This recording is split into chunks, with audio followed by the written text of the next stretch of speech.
శ్రీమాత్రే నమ. జై గురు దత్తాత్రేయ నమ.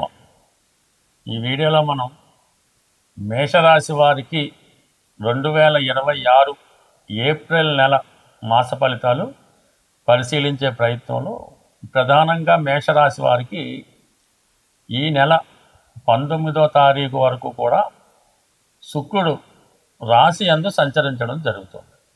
ధన సప్తమాధిపతిగా శుక్రుడు రాశి యందు సంచరించడం వల్ల జాతకుడిలో ఒక విధమైనటువంటి ఆకర్షణ పెరుగుతూ ఉంటుంది.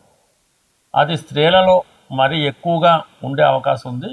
ఈ సమయంలో ఏదైనా పెళ్లి చూపులు లాంటివి కానీ వివాహ ప్రయత్నాలు కానీ ఏర్పాటు చేసినప్పుడు అవి తొందరగా జాతకుడికి అనుకూలంగా మారే అవకాశం ఉన్నది. అలాగే జాతకుడు ధన సంపాదించాలనే వ్యామోహం ఎక్కువగా పెరుగుతూ ఉంటుంది. అలాగే చాలా కొద్దిపాటి కష్టంతో ఎక్కువ ధనాన్ని సంపాదించడం జరుగుతూ ఉంటుంది. ఇది సాధారణంగా సినిమా రంగం, మీడియా, టీవీ రంగంలో ఉన్న వాళ్ళకి, కన్స్ట్రక్షన్ రంగంలో ఉన్నవారికి, అలాగే రియల్ ఎస్టేట్ రంగంలో పెద్ద పెద్ద వెంచర్లు చేస్తున్న వారికి ఇది చాలా అనుకూలించే అవకాశం ఉంది. అంటే ఆకర్షణ పెరుగుతుంది, మనీ రొటేషన్ పెరుగుతుంది.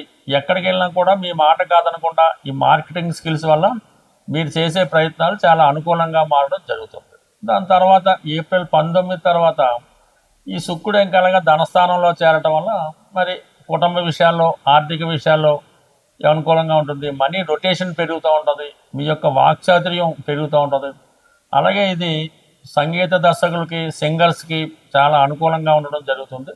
అలాగే మీ కుటుంబంలో ఒకరికి ధనాదాయం పెరగడం కానీ, వారికి ఏమైనా వివాహం నిశ్చయం అవడం కానీ, ఏదైనా ఒక శుభకార్యంలో పాల్గొనడం కానీ జరిగే అవకాశం ఉందండి. మొత్తం మీద ఈ ఏప్రిల్ నెల అంతా కూడా మేషరాశి వారికి శుక్రుడు యొక్క అనుకూలత ఏర్పడింది. దానివల్ల స్త్రీలతో పరిచయం ఏర్పడుతుంది.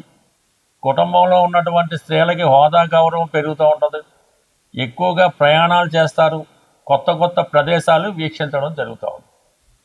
అయితే ఈ రవి పంచమాధిపతిగా ఈ నెల ప్రారంభం నుంచి 14వ తారీఖు వరకు 12వ స్థాన సంచారం వల్ల, అది కూడా శనిగ్రహంతో కలిసి ఉండడం వల్ల మీ కుటుంబంలో మీ తండ్రి గారికి కానీ, మీ సంతానానికి కానీ అది అనారోగ్యపరమైన సమస్య వల్ల అయితేనే, వేరే ఇతర కారణాలు అయితేనే కొంత ఇబ్బంది పడడం జరుగుతుంటుంది. వారి కొరకు మీరు కొంత సమయాన్ని, ధనాన్ని వెచ్చించవలసి ఉంటుంది. అలాగే మీ యొక్క ఎంటర్టైన్మెంట్ వరకు, మీ మనసులో ఉన్నటువంటి కోరికలు నెరవేర్చుకునే విషయంలో కొంతవరకు ధనాన్ని ఇన్వెస్ట్ చేయడం జరుగుతూ ఉంటుంది. సాధారణంగా ఈ సమయంలో ఏదైనా షేర్ మార్కెట్ అటువంటి వాటిలో ఇన్వెస్ట్ చేయడం వల్ల నష్టపోయే అవకాశం ఉంది. కంపల్సరీగా ఈ సమయంలో మీరు ప్రభుత్వానికి చెల్లించవలసినటువంటి ట్యాక్సులు వగైరా పన్నులు గట్రా చెల్లించవలసి ఉంటుంది. అలాగే ఏంటంటే మీ కుటుంబంలో పెద్దవారికి ఆర్థిక పరంగా సహకరించవలసి ఉంటుంది. వారి యొక్క ఆరోగ్యం కొరకు కూడా కొంత జాగ్రత్త తీసుకోవడం మంచిది. అలాగే శనితో కలిగినటువంటి రవి చాలా వరకు వృత్తిపరంగా అధికారుల వల్ల చాలా ఇబ్బందులు కలగజేస్తూ ఉంటాడు. పని విషయంలో అధికారుల ఒత్తిడి ఎక్కువ అవుతూ ఉంటుంది. ఎంత కష్టపడ్డా మీకు అటు మీ కింద పనిచేసే వాళ్ళు మీకు సహకరించరు. మీ యజమాని, మీ యొక్క అధికారుల దగ్గర నుంచి ఒత్తిడి ఎక్కువడం వల్ల ఎక్కువగా నలిగినట్టు కనబడుతూ ఉంటుంది. చాలా అసహనానికి గురవడం జరుగుతూ ఉంటుంది. అదే ఏప్రిల్ 14 తర్వాత రవి మేషరాశిలో ప్రవేశించడంతో ఆటోమేటిక్గా మీలో ఒక కొత్త ఉత్సాహం ఏర్పడుతూ ఉంటుంది, ఒక మానసిక ధైర్యం ఏర్పడుతూ ఉంటుంది. అలాగే మీరు ఏదైనా ఒక రాజకీయ పదవి కోసమో, కొత్త ఉద్యోగం కోసమో, అలాగే ప్రభుత్వ అధికారులతో ఏదైనా పని ఉంటే అది సులభంగా మీకు జరిగే అవకాశం ఉంది.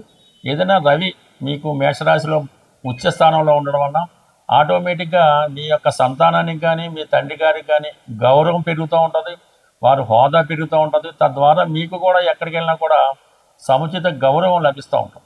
ఇక కామన్గా ఉన్నటువంటి 11వ స్థానంలో కుజగ్రహం, ఇది ఏప్రిల్ 2వ తారీఖు నుంచి ఇంచుమించుగా మనకి మే 10వ తారీఖు వరకు కుజుడు 12వ స్థానం సంచరించడం జరుగుతూ ఉంటుంది.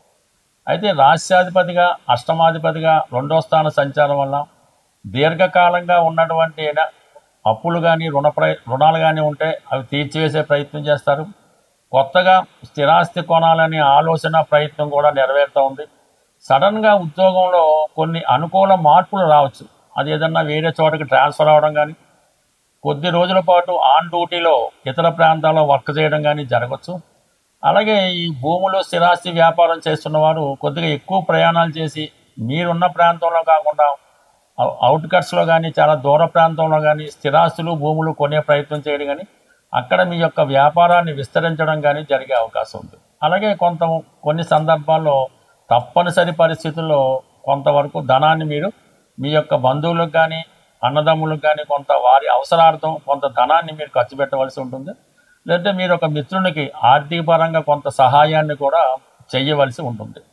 అయితే ఓవరాల్గా ఈ మేషరాశి వారికి ఈ వారం అంతా కూడా ముఖ్యమైనటువంటి గ్రహాలు చాలా అనుకూలంగా ఉండడం జరిగింది.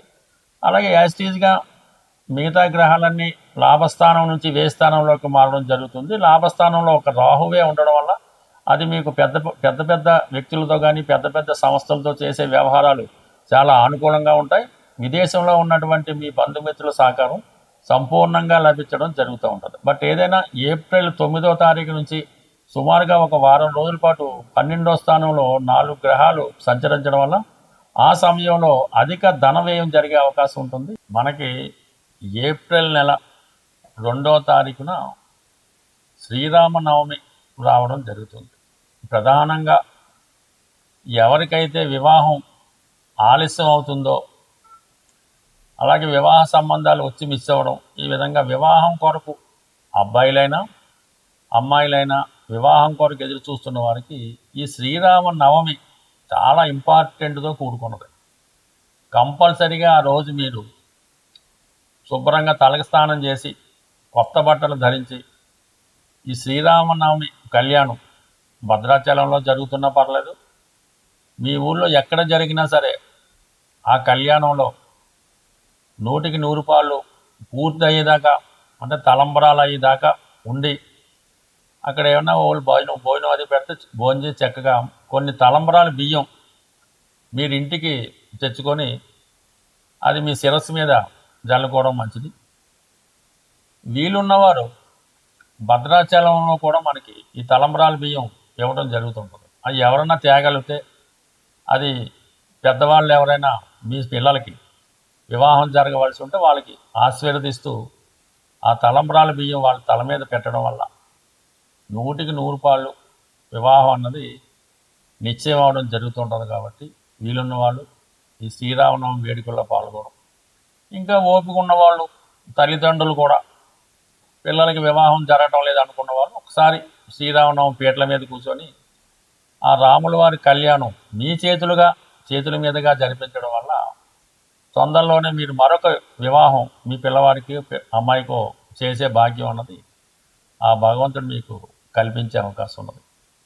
తప్పకుండా ఈ పరిహారాన్ని, అంటే పరిహారం అనగా ఇది ఒక కర్తవ్యం, ఈ కర్తవ్యంగా చేయడం వల్ల ప్రధానంగా మీ ఇంట్లో తొందరలోనే శుభకార్యం జరుగుతూ ఉంటుంది. అలాగే మనకి ఎలాగా మంచి రోజులు వచ్చాయి కాబట్టి వివాహం కొరకు ఎవరైతే ఎదురు చూస్తున్నారో వాళ్ళు ఒక 8 మంగళవారాలు పవిత్రంగా సాంప్రదాయ దుస్తులతో ఆంజనేయ స్వామి వారి ఆలయంలో తమలపాకులతో అర్చన చేపించి ఆ రోజు సంపూర్ణంగా సాత్విక ఆహారం తీసుకొని భూసైనం అంటే నేల మీద పడుకోవడం వల్ల ఆ రోజు మంగళవారం రోజు ఉపవాసం అనేది అక్కర్లేదు, లైట్ ఫుడ్ తీసుకొని హనుమాన్ చాలీసా 3 సార్లు ఉదయం మధ్యాహ్నం రాత్రి ఎదురు 3 సార్లు ఒకేసారి చదవడం వల్ల ఒక 8 వారాలు ఈ విధంగా ఆంజనేయ స్వామి వారి వ్రతం చేయడం వల్ల శీఘ్రంగా కళ్యాణం జరిగే అవకాశం ఉంది. బట్ ఏదైనా మరి ఈ ఏప్రిల్ నెలలో మరి మొదటిసారిగా వచ్చే, అంటే మొదటి వారంలోనే వచ్చే శ్రీరామనవమి చేయటం వల్ల కొంతమందికి అయితే మే నెలాఖరులోపు కూడా వివాహం కుదిరిన ఆశ్చర్యపోక్కర్లేదు. ప్రేక్షకులకు ఒక చిన్న విజ్ఞప్తి, ఈ మార్చి నెల 29వ తారీఖు అంటే ఆదివారం రోజు హైదరాబాదులో జ్యోతిష విజ్ఞాన కేంద్రం వారి సహకారంతో ఈ సుందరయ్య విజ్ఞాన కేంద్రంలో ఒక జ్యోతిష మహాసభ నిర్వహించడం జరుగుతుంది. అంటే అందులో ప్రముఖమైనటువంటి వ్యక్తులు వారి యొక్క అభిప్రాయాలు, అంటే జ్యోతిష్ శాస్త్రరీత్యా కొన్ని ప్రధానమైన టాపిక్స్ తీసుకొని ప్రసంగించడం జరుగుతూ ఉంటుంది. ఈ జ్యోతిష మహాసభలో పాల్గొందామనే ఆసక్తి కలిగిన వాళ్ళు ఎవరైనా ఉంటే 29వ తారీఖు మీ యొక్క పేర్లు ఇవ్వడం, కానీ డైరెక్ట్గా కూడా సభకు వచ్చిన ఇబ్బంది ఏం లేదు. అయితే మరి ఆ సభకి ఎటువంటి ప్రవేశ రుసుము ఉండదు. భోజన సౌకర్యం, మిగతా సౌకర్యాలు కూడా ఈ సంస్థ వారే మీకు ఉచితంగా ఏర్పాటు చేయడం జరుగుతుంది. కాబట్టి ఆసక్తి ఉన్నవాళ్ళు ఈ 29వ తారీఖు జరిగే మహాసభకు హాజరవుతూ ఉన్నవాళ్ళు కంపల్సరీగా వాళ్ళ నేమ్ ఒకటి రిజిస్టర్ చేసుకుంటే ఏర్పాట్లు చేసుకోవడానికి అనుకూలంగా ఉంటుంది. కాబట్టి కొంతవరకు సహకరిస్తారని ఆశిస్తూ స్వస్తి.